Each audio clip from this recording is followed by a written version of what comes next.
Ladies and gentlemen, our birthday celebrant, Mr. Allen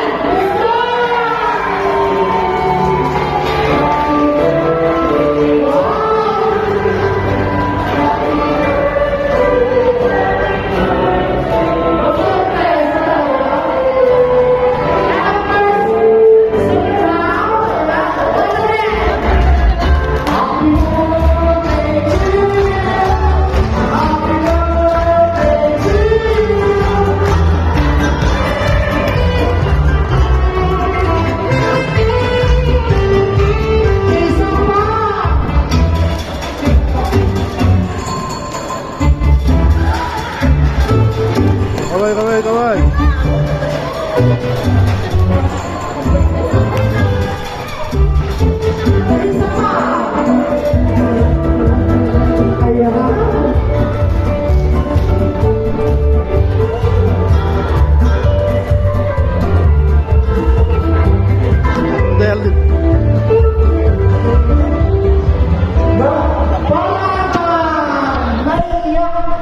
sa Galaxy, Sir Alden.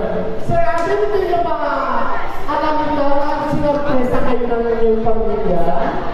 But anyways, pati si Father Mark, sinungaling din.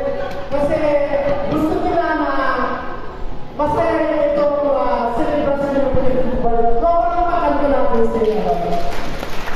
Ayan, so let's start ang ipakilala ang pamilya ni Sir Alden. Ang dito pa si Miss M. Joyce. Asan po si Ma'am Mary Joyce? Ayan din tayo. Of course, Alden Jr.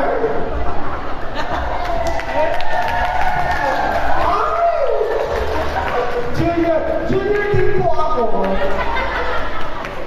Mels.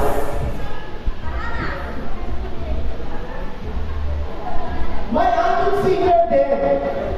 And of course, ayan.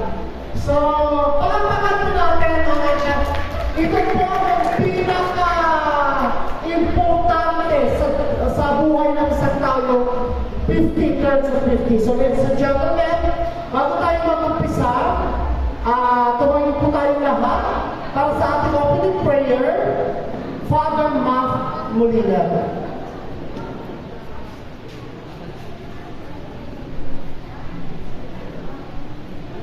In the name of the Father, and of the Son, and of the Holy Spirit.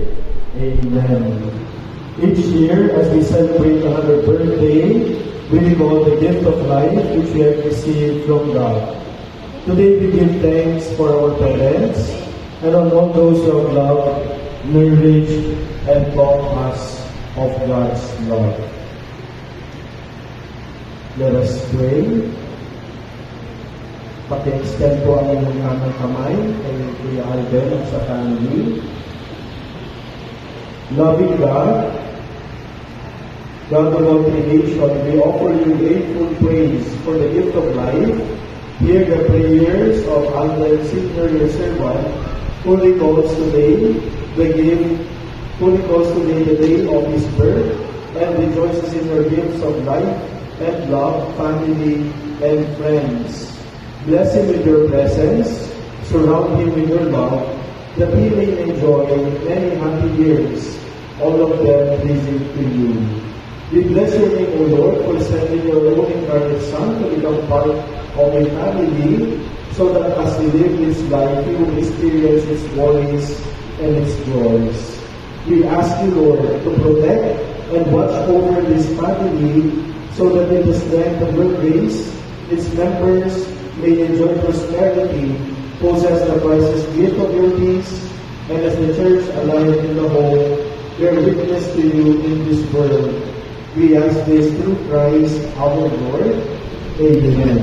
May the Lord Jesus, who lived with his holy family in Nazareth, will also with your family keep it from all evil and make of you in one heart and mind. Amen. In the name of the Father, and of the Son, and of the Holy Spirit. Amen.